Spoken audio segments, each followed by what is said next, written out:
ठीक है। Hello ma'am, हमारे प्यारे बच्चों, आप लोगों का स्वागत है आरजीएस, जो हमारा नया चैनल, जहाँ पर हम लोग अभी स्टार्ट करने वाले हैं वास्तविक संख्याएं, है ना। जैसे कि हम लोग पहले से बात कर चुके हैं, है ना। जो कल का वीडियो देखे होंगे आप लोग, जिसमें हम लोगों ने बात किया था कि हम लोग आप लोगों को, है ना, 400 प्लस लाएंगे। जो हम लोग वादा किया था 400 प्लस का वादा किया था, वो 400 प्लस लाना ही है। ठीक है। इसके लिए हम तो खूब मेहनत कर ही रहे हैं, हमारा सभी टीम मेहनत कर ही रहा है, मेहनत कर ही रहा है टीम। हम चाहते हैं कि आप लोग भी कुछ तो मेहनत कीजिए। ठीक है। आप लोग को तो ज़्यादा मेहनत करना होगा क्योंकि 400 प्लस लाना है। ठीक है। तो आप लोग की मेहनत साथ में हम अपना मेहनत दोनों को देखते हुए पहला वीडियो हम बना रहे हैं। ठीक है। जैसा कि हम लोगों को पता है कि मैं यहाँ पर आरजीएस में संस्कृत और मैथ पढ़ाऊँगा, तो अभी मैं मैथ पढ़ाने जा रहा हूँ। ठीक है। मैथ का पहला चैप्टर का नाम जैसे है, हम लोग जानते हैं वास्तविक संख्या है ना। तो वास्तविक संख्या हमें पढ़ना है। तो वास्तविक संख्या है, आप लोगों को पहले से पता है वास्तविक संख्या क्या है। वह संख्या जिसे नंबर लाइन पर, मतलब संख्या रेखा पर दिखा सके, है ना। नंबर लाइन या था संख्या रेखा पर जिसे हम लोग दिखा सकते हैं, वही क्या कहलाता है, वास्तविक संख्या कहलाता है ना। तो यही हमारा पहला चैप्टर देख ले सकते हैं, वास्तविक संख्याएं। ये हमारा चैप्टर 1। ये हम लोग यहाँ पर एनसीईआरटी बेसिस क्वेश्चन को सॉल्व करेंगे। ठीक है। एनसीईआरटी को सॉल्व करेंगे, हाँ, एनसीईआरटी। ओके, ठीक है। तो हम यहाँ पर से स्टार्ट करते हैं पहला। चलिए स्टार्ट करें।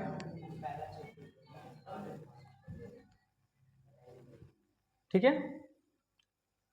तो ये सब संख्याएं देख रहे हैं, जैसे कि ये संख्या, जैसे कि हमारा ये संख्या हुआ √3, 2/5, √15, √5/4, 5/4/11, 7/12, 15/17। ये सभी संख्या क्या है? ये सभी संख्याएं हमारा वास्तविक संख्या है। क्यों वास्तविक संख्या है? क्योंकि हम इसे दिखा सकते कहाँ पर, संख्या रेखा पर, है ना। संख्या रेखा पर इसे हम लोग दिखा सकते हैं। जैसे देखो, ऐसे दिखा करके हम लोग क्लास 9th में ऐसे पढ़े होंगे, ऐसे करके कुछ दिखाया जाता है √3 को, है ना, देखे होंगे।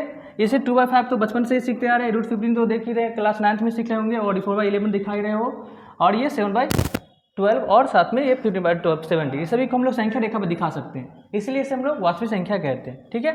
तो ये था थोड़ा सा थ्योरी, है ना। अब हम लोग क्या करते हैं, थोड़ा सा आगे चलते हैं। ठीक है। कुछ क्वेश्चन में, जैसे कि हम लोग वास्तविक संख्या के बारे में और जाना जाए, अगर वास्तविक संख्या के बारे में थोड़ा सा जाना जाए तो, है ना, ये वास्तविक संख्या क्या है? वास्तविक संख्या जो दो प्रकार के होते हैं, एक परिमेय संख्या और एक अपरिमेय संख्या। परिमेय संख्या हम लोग किसे कहते हैं पता होगा? परिमेय संख्या मतलब जिसे p/q में बदला जा सके, है ना। जिसे p/q में, वह नंबर जिसे p/q में बदल सकते हैं, वही क्या कहलाता है? वही कहलाता है परिमेय संख्या। और जिसे p/q में नहीं बदला जा सकता है, उसे हम लोग कहते हैं अपरिमेय संख्या। परिमेय संख्या का कुछ, जैसे कि हम लोग लिख सकते हैं 1/2, है ना, 2/3, ये क्या है? परिमेय संख्या। और परिमेय संख्या के बारे में बात करेंगे तो परिमेय संख्या में जैसे हो गया √2, √3, √4, है ना, √4 नहीं, √5, जिसे p/q में नहीं बदला जा सकता है। अगर परिमेय संख्या के बारे में और बात करें, परिमेय संख्याएं कई प्रकार के होते हैं। तो देखो 3 प्रकार का, प्राकृत संख्या, पूर्ण संख्या और पूर्णांक। प्राकृत संख्या किसे कहते हैं? जिसे हम लोग, जैसे कि हम लोग काउंटिंग नहीं करते 1 2 3 4 5, है ना, ऐसे संख्या को हम लोग क्या कहते हैं? हमें प्राकृत संख्या कहते हैं। अब पूर्ण संख्या पता है? पूर्ण संख्या में केवल क्या होता है, 0 आगे जोड़ दो। जो हमारा प्राकृत संख्या है उसके ठीक सामने में 0 जोड़ दो। जैसे 0 जोड़ देगा ना, तो ये कहाँ चला जाएगा? यही हो जाएगा तुम्हारा पूर्ण संख्या। नहीं, और पूर्णांक संख्या, अरे पूर्णांक संख्या, अरे वो संख्याएं जो क्या हो, बस जैसे माइनस लगा हो या प्लस, कोई भी नंबर, ये 2 भी, -2 या 2, ये सभी नंबर पूर्णांक संख्या है। ठीक है। पूर्णांक संख्या में बस निगेटिव नंबर भी आ जाता है, जो ऋणात्मक संख्या और धनात्मक संख्या, ये दोनों आ जाता है। ऋणात्मक मतलब माइनस लगा हो, और धनात्मक मतलब जिसमें प्लस लगा हो। नहीं, ऐसी संख्या को हम लोग कहते हैं वास्तविक संख्या। ओके। तो ये हमारा हो गया, ये कुछ इंट्रोडक्शंस में, कुछ और भी चीज़ इंट्रोडक्शन हो गया। चलते हैं, कुछ मज़ा नहीं आ रहा होगा, कुछ क्वेश्चन में चलते हैं तो मज़ा आएगा, है ना। जैसे कि हमारा इस चैप्टर में जो क्लास 10th में है, पढ़ना हमें है क्या, यूक्लिड विभाजन, जो कि बहुत ज़्यादा देखते हैं, है ना। यूक्लिड विभाजन जैसे हो गया, इसमें इसका अगर हम लोग थोड़ा सा जान लें तो यूक्लिड विभाजन, जैसे कि इसमें क्या होता है, हम पहले से जानते हैं कि भाग, है ना, जिसे हम लोग कहते हैं डिवीजन, है ना। डिवीजन के अंतर्गत देखें हम लोग कि अगर किसी संख्या को अगर भाग देते हैं, जैसे 5 है, 5 से 27 को अगर डिवाइड करते हैं तो क्या होता है 5 5 जा 25 और माइनस करते हैं तो कितना आ जाता है 2, है ना। तो ये क्या है, जैसे हम लोग देखते हैं ये क्या है भाजक और ये क्या है भाज्य और ये क्या है भागफल, है ना, और ये क्या है शेष। अब क्या होता है कि अगर हम लोग देखें यूक्लिड विभाजन के अंतर्गत, तो यूक्लिड विभाजन में होता क्या है कि इसी चीज़ को जो हम पहले पढ़ रहे थे, जब बचपन में कभी पढ़े होंगे कि भाज्य बराबर क्या भाजक गुणे भागफल जोड़ शेष, है ना, ऐसा पढ़ चुके हैं। अब इसमें क्या होता है यूक्लिड विभाजन में, बस एक इसे क्या किया जाता है, इसको ये जो देख रहे हो इसे क्या किया जाता है, इसे a लिख दिया जाता है और वो जो भाजक देख रहे हो उस भाजक को हम लोग b लिख देते हैं, b, और इधर है और ये भागफल है, ऐसे हम लोग q लिख देते हैं और शेष को यहाँ पर r लिख दिया जाता है, शेष को हम लोग r लिख देते हैं, है ना। इधर थोड़ा सा आगे है, यहाँ पर क्या होता है भाजक को जैसे कि लिखते हैं हम लोग a और इधर भागफल जैसे कि b और q करके भाज्य और यहाँ पर r लिख देते हैं। जैसे इसको हम लोग देखे थे अभी, इसको क्या कहते हैं भाज्य, है ना, और इधर ये है क्या भाजक और यहाँ पर ये हो गया भागफल और ये जहाँ r शेष। बस इसी चीज़ को क्या किया जाता है, भाग को ही ना एक अलग स्टाइल में लिख दिया जाता है जिसे हम लोग कहते हैं भाग यूक्लिड विभाजन एल्गोरिथम, ठीक है। अब यहाँ पर हम लोग जैसे देखेंगे कुछ सवाल लेते हैं और उसे हम लोग निकालना सीखेंगे। बेसिकली होता क्या है कि जो इस चैप्टर क्लास 10 में क्या सिखाया गया कि यूक्लिड विभाजन विधि से निकालना क्या HCF, जो कि हम लोग पहले से HCF निकाल रहे हो, है ना। पहले से एक HCF निकाला था, जैसे कि मान लीजिए एक HCF हो गया, एक HCF दे दिया हमारे पास 25 और एक हमारे पास 10 दे दिया है, एक नंबर 10 है और एक है 25।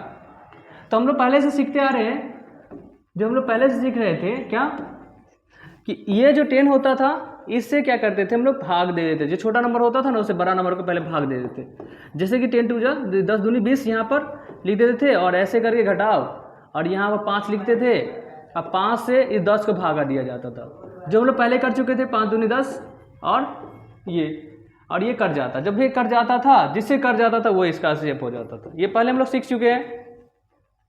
अब क्या होगा इस क्लास में, बस हम इसी चीज़ को जो हमारे पास एक संख्या था 10 और एक 25, ये दोनों को हम लोग अभी यूक्लिड विभाजन विधि से देखेंगे कैसे निकाला जाता है HCF, ठीक है। तो हम लोग सॉल्व करते हैं इसे यूक्लिड विभाजन विधि से, ठीक है। यूक्लिड विभाजन में इसे जो हमारा छोटा संख्या जो दिखाई दे रहा है उसे a बोला जाता है, b उसे हम लोग b बोलते हैं, और जो हमारे b हो गया 10 और a हो गया हमारे पास 25, ठीक है। तो ऐसे करके हमारा संख्या बनेगा। जैसे कि हमारे पास अभी हमें एक फॉर्मूला से पता क्या चला, इसमें क्या a बराबर dq प्लस r, इसमें r का भी कुछ कंसेप्ट होता है। देखो जैसे कि यहाँ पर हम लोग देखे हैं कि ये जो b होता है ना, ये b जो होता है, ये b वो हमेशा क्या होगा, या तो a से बड़ा भी हो सकता है और a से, देखो ना, a से क्या होगा a के बराबर भी हो सकता है ना। लेकिन ये जो r देख रहे हो ना, r हमेशा क्या होता है, छोटा होता है, किससे, तो a से r क्या होगा, हमेशा के लिए हमेशा छोटा होगा। ये जो a से r हमेशा क्या होगा, छोटा होगा। कैसे, जैसे हम लोग 5 से अगर 25 को डिवाइड करते हैं, 26 को डिवाइड करते हैं, तब 5 5 कितना आ जाता है 25, तो माइनस क्या हो गया 1, ये 1 क्या है, 1 इससे छोटा ही तो है ना। तो ये अक्सर हमेशा क्या होगा, r a से छोटा ही होगा। हाँ, और जब HCF निकालते हैं अगर हम कभी भी, तो देखेंगे कि जो हमारा b आएगा वो सेम टू वही क्या रहता है हमारा, अगर b इक्वल टू 0 हो जाए, b क्या हो जाए, अगर हमारा 0 हो जाता हो, b क्या हो जाता है 0, b क्या हो जाए बी इक्वल टू 0, बी अगर क्या हो जाए 0 हो जाएगा, बी अगर 0 हो जाए तो वही HCF हो जाए, बी हमारा HCF हो जाए। अगर आर हमारा 0 हो जाए तो बी ही हमारा क्या हो जाता है HCF। अगर आर हमारा 0 हो जाए तो बी क्या होता है HCF। ठीक है, अब हम एक स्टार्ट करते हैं, क्वेश्चन लेते हैं 10 और 25। अब क्वेश्चन है हमारा 10, तो इसको क्या करते हैं हम लोग बी मान लेंगे 10 को और ए मान लेंगे 25 को। ठीक है, अब क्या होगा, जैसे हमारा फॉर्मूला पता है A equal to B Q plus R. अब ए क्या है, ए हमारा 25 ले लिए है ना, तो एक हम लोग 25 लिख देते हैं यहाँ पर 25, और ये बी क्या है 10, और क्यू कितना है, तो क्यू हो जाएगा 10 दूनी 20, 10 दूनी 20 होता है, तो यही क्या हो जाएगा 10 दूनी 20, और बच कितना गया 20 में, 25 में से अगर 20 गया तो कितना बचा 5, तो ये 5 क्या हो जाएगा हमारा 5 हमारा ये हो जाएगा आर, है ना। अभी भी हमारे पास ये आर जो है 0 नहीं आया, ये आर 0 नहीं आया। अगर आर 0 नहीं आया है तब हम फिर क्या करेंगे, ये जो ए मान लेंगे किसको, फिर से ए मानेंगे 10 को। अब और ये जो हमारा ये आर है, ये जो आर देख रहे हैं, इस आर को अब मान लिया जाएगा ए बी, अब ये बी हो जाएगा 5 हो गया। अब फिर से वही फॉर्मूला लगाएंगे A equal to B Q plus R. ठीक है, अब हमें यहाँ पर देख रहे कि हमें मिला ए कितना है 10, तो यहाँ लिख देंगे 10। अब बी कितना है 5, और क्यू कितना हो जाएगा, तो 5 दूनी 10। अब तो 10 हो गया, 10 में तो 10 घटाया तो 0 हो गया, तो शेष कितना हो गया 0। जैसा कि अभी बताया गया था कि अगर R 0 हो जाएगा, R क्या हो जाएगा 0, तो HCF हमारा जो B है ना वही हो जाएगा, HCF क्या हो जाएगा B कितना है यहाँ 5, तो ये हमारा क्या हो गया आंसर। ठीक है, तो इस तरह से निकाला जाता है एल्गोरिदम विधि से, कौन सा यूक्लिड विभाजन एल्गोरिदम विधि से। ठीक है, जैसे कि हम एक नया अलग क्वेश्चन लेते हैं। ठीक है, जैसे एक क्वेश्चन है यहाँ पर यूक्लिड विभाजन विधि से बनाना है, और हमारे पास क्वेश्चन कितना क्या है, एक क्वेश्चन है 135 और 225 को निकालना के बीच का HCF, 196 और 38 220 का निकालना, एक है 867 और 255 का निकालना। ठीक है, तब हम लोग यहाँ पर निकालते हैं इसका। जैसा कि पहला क्वेश्चन हमारा ये था, है ना, तो हम इस क्वेश्चन को सॉल्व करते हैं।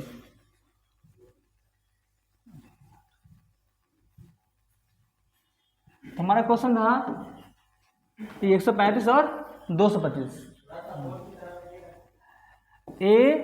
अब हमें छोटा वाला को क्या मानना पड़ेगा बी, और बड़ा वाला को ए, बड़े वाला यहाँ और छोटा वाला यहाँ चला जाएगा। ठीक है, अब हम क्या करेंगे, अब इसे सॉल्व करते हैं उस विधि से। ठीक है, जैसे कि हमें पता है कि ए बराबर क्या होता है बी क्यू प्लस आर, तो बी क्यू प्लस आर ये निकालेंगे ना।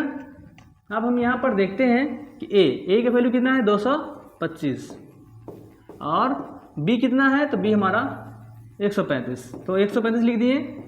अब हम अगर यहाँ क्यू के बारे में जाना है, तो क्यू कितना होगा, इससे अगर हम डिवाइड करते हैं 135 को 225 में, तो यहाँ से क्या आ जाता है 135 ही आएगा, है ना, क्योंकि 2 बार में तो लगेगा ही नहीं, 2 बार में 270 हो जाता है, 5 5 0 और 2 में से 12 में 3 गया तो 9, तो यहाँ पर हो जाएगा, यहाँ पर 1 हो जाएगा, और जो शेष बचा है वो आ जाएगा यहाँ पर, ये प्लस का चिन्ह है, और यहाँ पर 90, है ना।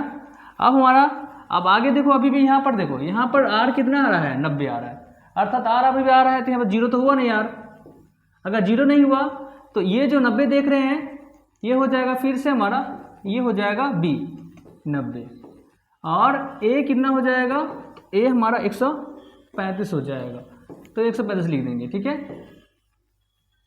135 से लिखा हुआ। अब फिर से वही फॉर्मूला रहेगा A बराबर बी क्यू प्लस आर, है ना। तब यहाँ पर क्या है, A कितना है 135 और B 90 लिखा हुआ है ना। तो अब क्या करेंगे, यहाँ पर अगर मल्टीप्लिकेशन करते हैं यहाँ पर, तो अभी फिर से वही आ जाएगा 90 का 90, और अब जो है ना अब क्या हो जाएगा 45 आ जाएगा घटने पर, ठीक है। अब जो इसे 90 से घटा देंगे, 90 लगाकर यहाँ पर से 135 में से अगर 90 घटाते हैं तो अब क्या कितना आ जाएगा 45। तो अब क्या करेंगे वो 45 लिख दें। फिर से देखो यहाँ पर R 0 नहीं आया, अगर R 0 नहीं आया है तो फिर से हम क्या करेंगे, A बराबर फिर से वही 90 और B बराबर 45 लिखेंगे, ठीक है। अब फिर से वही A बराबर B की प्लस R लगेगा, है ना। अब यहाँ पर क्या है, A कितना है 90 और B कितना है 45। 45 को 2 से गुना करेंगे तो कितना आ जाएगा 90, और यहाँ तो R तो कुछ बचा ही नहीं 0। और जैसा कि हम लोग पहले बात कर चुके हैं कि R अगर 0 हो जाता है, R अगर 0 हो जाता है तो HCF क्या हो जाता है हमारा B। तो B कितना है यहाँ पर 45, है ना। B कितना है 45, तो इस 45 को हम लोग यहाँ पर डाल देंगे। तो इस तरह से हमारा HCF कितना आ गया आंसर 45, ठीक है ना। अब अगला क्वेश्चन देखते हैं। ऐसे अगर हम लोग अगला क्वेश्चन देखते हैं तो हमारे पास आता है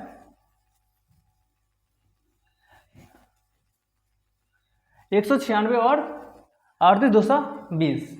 अब मैं यहाँ पर देखें फिर से यहाँ पर कौन है बड़ा, तो बड़ा हमारे पास में है ये 38,220। तो A बराबर क्या हो जाएगा 38,220 और B बराबर हो जाएगा 196, है ना। अब क्या करेंगे, इसे हम फिर से सॉल्व करना चालू करते हैं।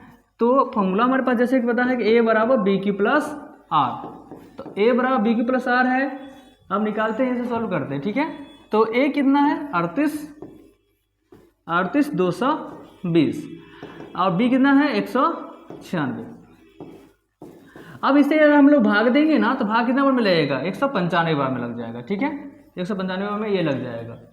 और हम लोग आगे देखें, और शेष बचेगा ही नहीं। शेष कितना हो गया 0 से 0 हो गया, अर्थात क्या हो गया, अब जब R हो गया हमारा पहली बार में ही 0 हो गया तो यही B क्या हो गया HCF हो गया। R अगर 0 हो गया तो B क्या हो गया HCF हो गया। तो कितना हो गया इस बार पे HCF 196, जो क्वेश्चन था वही आंसर हो गया, है ना। तो इस तरह से ये सॉल्व हो गया हमारा। तो बेसिकली ये जो होता है HCF इसी तरह से बनाया जाता है, ठीक है। अगर हम लोग दूसरा क्वेश्चन देखें तो है कितना लिखा हुआ 867 और 225। तो जैसे कि अब हमें बड़ा वाला ढूंढेंगे, बड़ा कौन है 867, तो 867 लिख देंगे। और B बराबर कितना हो जाएगा छोटे वाला इसका 255 लिख दिए, ठीक है। अब यहाँ पर क्या हो जाएगा A बराबर BQ plus R, BQ plus R हो जाएगा, है ना। तो A कितना है इस बार 867, तो हम लोग लिखेंगे जो होगा बड़ा उसको इधर लिख देते हैं 867 हो जाएगा। और B कितना 225। अब इसे कितना से गुना करेंगे तो ये आ जाएगा, तो हम क्या करते पता कर लेते भाग देकर, ठीक है। 255 से भागा देंगे अगर 867 को, तो कितना बार में आ जाएगा, लगभग होगा 2-3 बार में आ जाएगा क्या, 5 15 16 3 3 3 6 7 765 आ गया।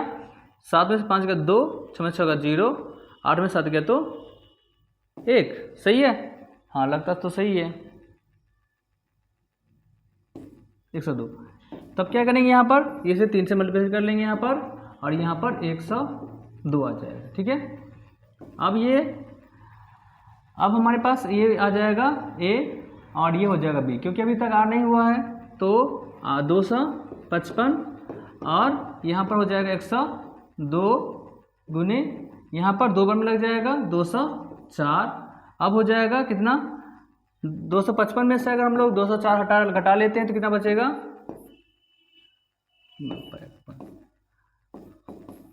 51, ठीक है। अब यहाँ पर क्या हो जाएगा फिर से ये A बन जाएगा और यहाँ हो जाएगा B। तब हम क्या करेंगे यहाँ पर लिखेंगे 102 और यहाँ पर हो जाएगा 51 गुने 2 जोड़ 0 हो जाएगा, ठीक है। तो यहाँ पर आ गया हमारे पास में जैसे B आ गया R पहले लिख देते R इक्वल टू 0 तो B इक्वल टू HCF, है ना। तो ऐसे कितना हो गया 51। तो हमारा ये भी क्वेश्चन सॉल्व हो गया, ठीक है।